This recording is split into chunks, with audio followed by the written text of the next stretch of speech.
But let me first introduce our presenter, moderator, Gil Asakawa. Gil writes about pop culture and politics from an Asian American and Japanese American perspective on his blog, NikkeiView.com. He co-founded VisualizeAsians.com, where they conduct live interviews with notable Asian American Pacific Islanders. He is the author of Being Japanese American and has served as the Pacific Citizens Editorial Board Chair for 7 years as a JACL National Board member. So please welcome Gil Asakawa. Thank you. Well, thank you for having me, and thank you all for coming. This is obviously a topic that's near and dear to my heart because I'm a journalist by trade and working in newspapers, and I have seen this transition from newsprint and newspapers to websites and now tablets, the iPad, and iPhones, and there's a very real chance in 10 years the next generation of news consumers will be getting their news on this and not on something like this.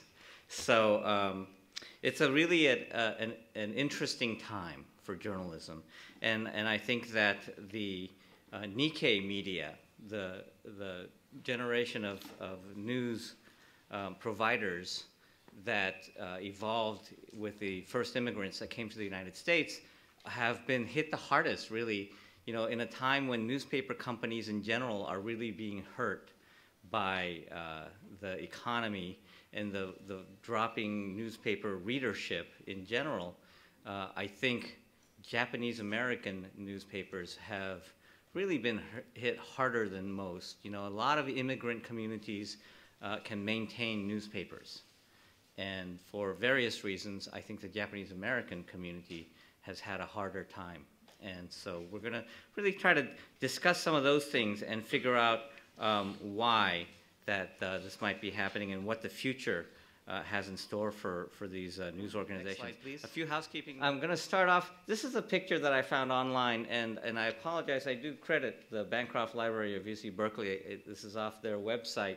But this is Bill Hosokawa at the Cody Enterprise newspaper because the Heart Mountain Sentinel was printed at the Cody Enterprises press room.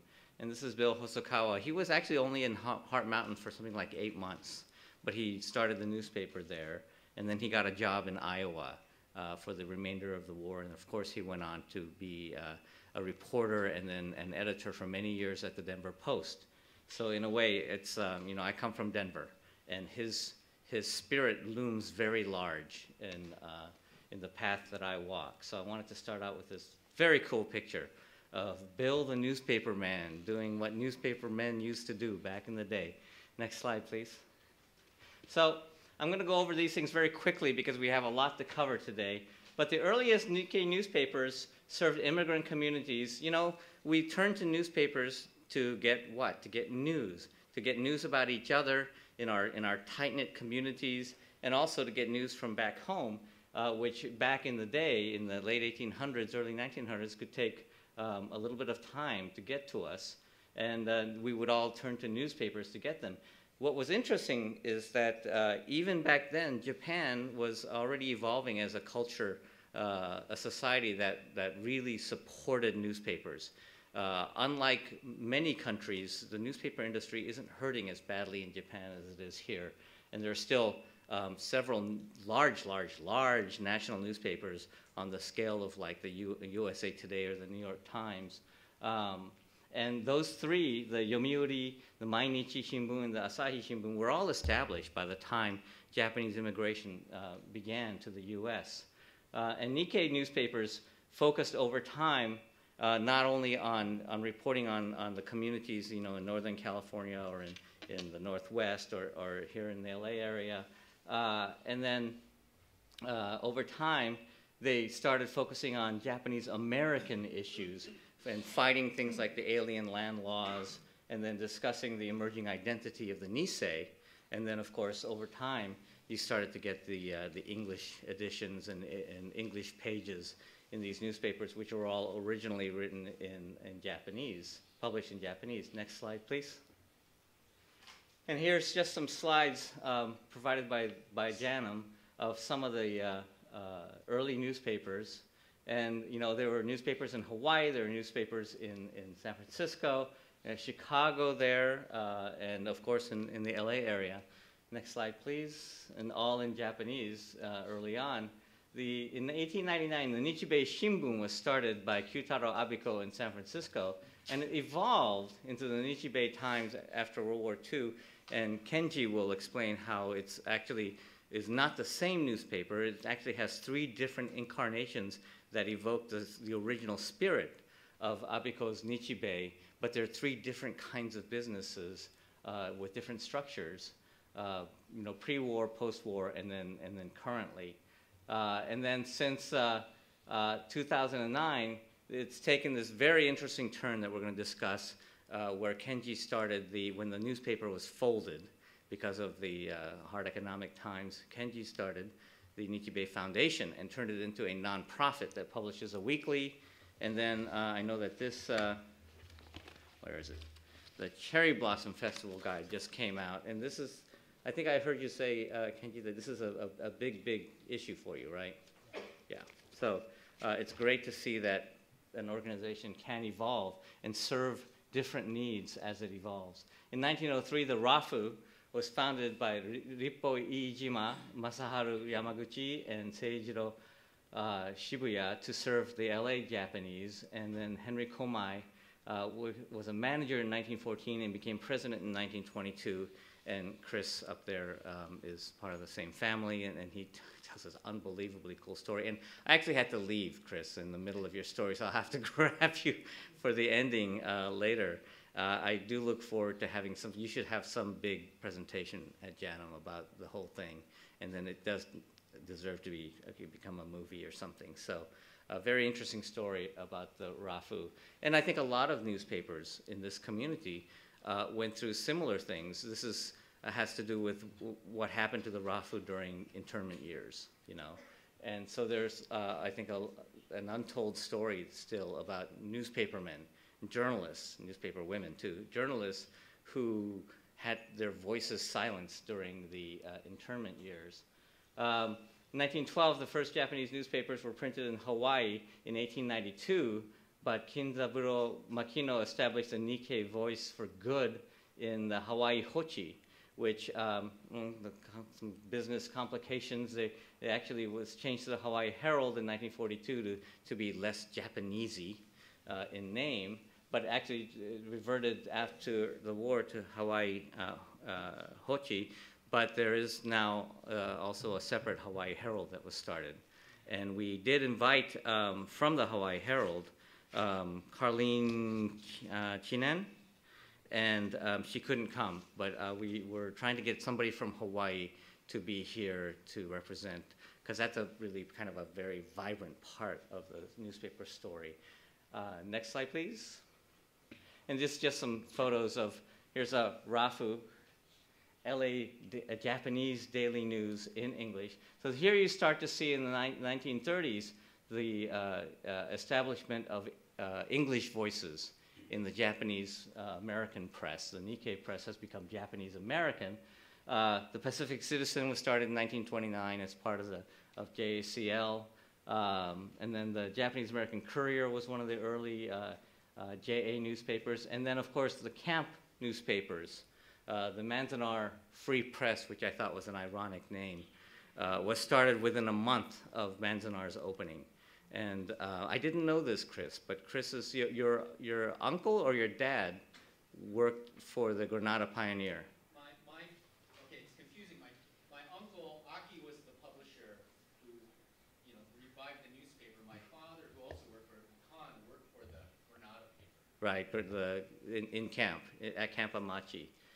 So there's, a lot of these voices ended up publishing news in the camps, and that's a really vibrant part, an important part of our history. And there's a website. Do all of you know the website densho.org, D-E-N-S-H-O? They're based in Seattle, and they've actually gone out to really create a comprehensive archive of camp newspapers, and they have a bunch of them online. The Pacific Citizen, if you go to pacificcitizen.org, has a bunch of newspapers starting from the 1930s and 40s, what's available that they've digitized is being put online. Next slide, please. So the generation gap that happened was when the Nisei came along and English became more important. So the Rafu started their weekly English section in 1926 and a daily English section in 1932. And then, they started doing the special English sections for holiday issue and graduation issues, which obviously are very American in spirit. And so it made sense to make them all English and reflected the growing Americanization of the Niseis. During the 30s, other Nikkei newspapers launched English sections, and English-only newspapers such as the Japanese American Courier, which we saw earlier, and the Pacific Citizen. And you could tell that the Nisei were coming of age. During World War II, a lot of the major newspapers went on hiatus or came back afterwards under a different structure, like the Nichibei. Jimmy Omura's Rocky Shimpo, published in Denver, and really established some controversy by being very outspoken about the no-no boys and draft, and really in general opposing a lot of the things that had happened. The Manzanar Free Press was published, like I said, within a month of the camp's opening in 1942. Next slide. And this is the big one, right? The death of the Nichibei, because it was really, the Rafu is still published. When the Nichibei folded in that incarnation in 2009, it was a pretty big deal. And the Hokubei, which is the other Northern California paper out of San Francisco, struggled on for a few months. And we'll have J.K. Yamamoto from the Hokubei, who was Hokubei's English editor for like 22 years. He can tell us a little bit about that. He's sitting in the audience. But it really was kind of the turning of the tide when these really established names in the publishing world in our community had to shut down. Next slide. So, it's a reflection of the newspaper industry in general, that readership has been going down for newspapers since the 1970s. You all probably, many of you anyway, probably read, the LA Times or, the Pasadena Star, all these newspapers in this area in your town. That isn't necessarily true for younger people. And it hasn't been true for several decades now. And newspapers have felt that pinch. And they've had a hard time with advertising revenues in general. And then, the Tribune Company, the parent company of the LA Times, went through bankruptcy. The company I used to work for, Media News Group, that's based in Denver but owns the LA Daily News, San Jose Mercury News, Salt Lake Tribune, the Denver Post, also went through bankruptcy. And major metro newspapers like the Rocky Mountain News and the Seattle Post-Intelligencer had to be shut down. And that's a pretty big deal when a two-newspaper town goes to a one-newspaper town. That's been going on for a while, but it's quite distressing when, like, I knew probably 100 people at the Rocky Mountain News who lost their jobs that day, and some of them are still looking for work 2 years later.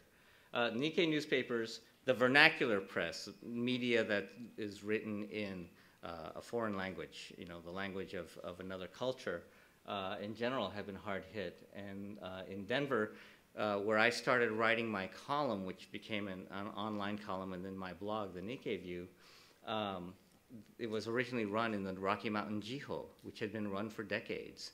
And a couple in Denver ran it for about 15 or 18 years, and they finally gave it up because they were losing money every month when they put it out.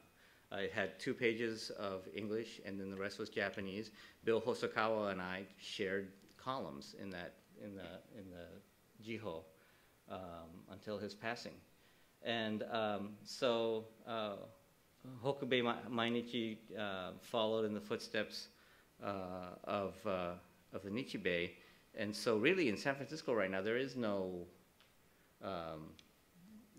main source except for the weekly now, right? The Nikkei Weekly is the newspaper that has evolved out of the shutting down of the Nikkei-Times and the Nikkei Foundation. A lot of Nikkeis running around here. The Nikkei Foundation started the weekly, and that's become the source in Northern California. Next. So this is just a look at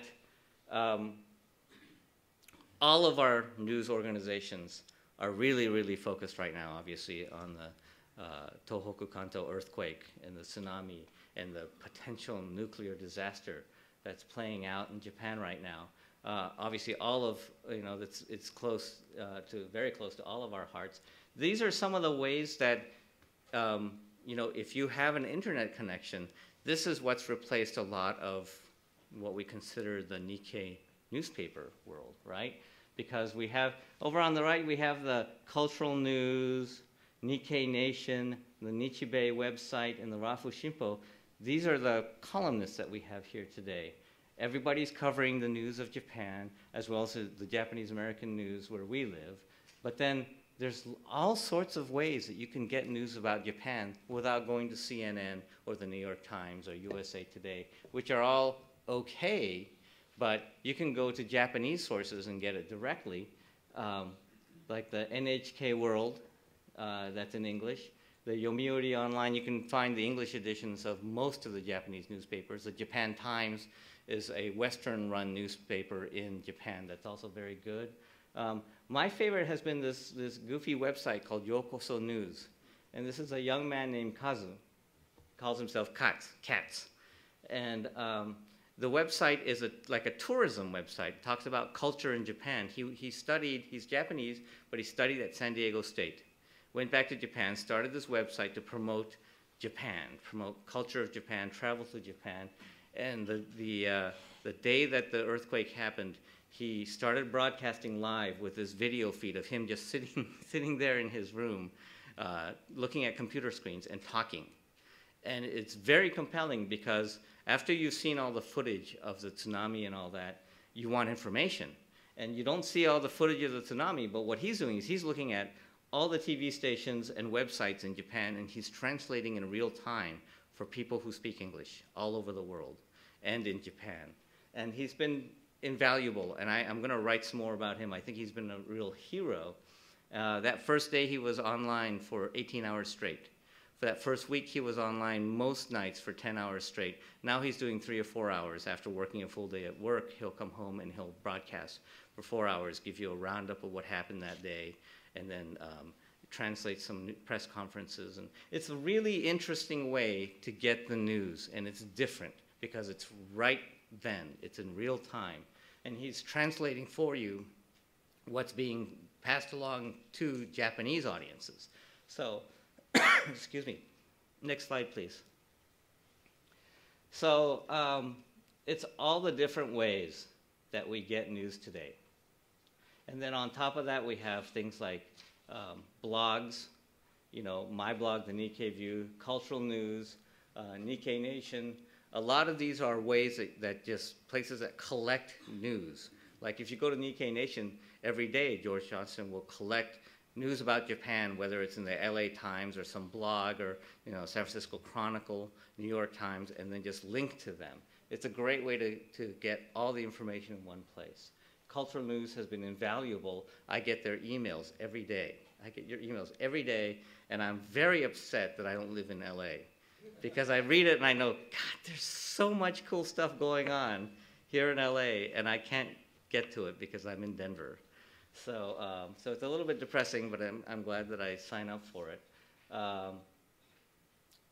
But given all that and all the different ways that you can get the news that no longer is tied to something that's printed, and although it's nice to, to flip the pages and, carry it into the benjo and, frankly, I don't know, but, you can carry this. You can carry your laptop. I do it all the time. So, and when I get an iPad, I'm using an it'll be by my side. But, you know, there's so many different ways to get the news, whether it's about our community or the bigger news, world news, or news from Japan or from Asia, that it's a little wonder that the important role that we have played for over a century is evolving. And I don't want to say it's threatened, because obviously we're here to talk about how it's evolving. So thank you all for coming. And I think that's the last slide. Is that the last slide? Yes. I wanted to have this quote from Kenji Taguma in his was this your farewell column, right? I think it's from your farewell column in the Nichibei. That the role of these newspapers, these Nikkei, Japanese American community newspapers, is to give a voice to the voiceless, to make sure that our community was not taken advantage of, and to reclaim our history. I mean, you can't say it better than that. I think it's a beautiful way to say what we do in a capsule. And I think there are ways that we can continue to do it going into the future, and that's what we're here to talk about today. Thank you. So, thank you.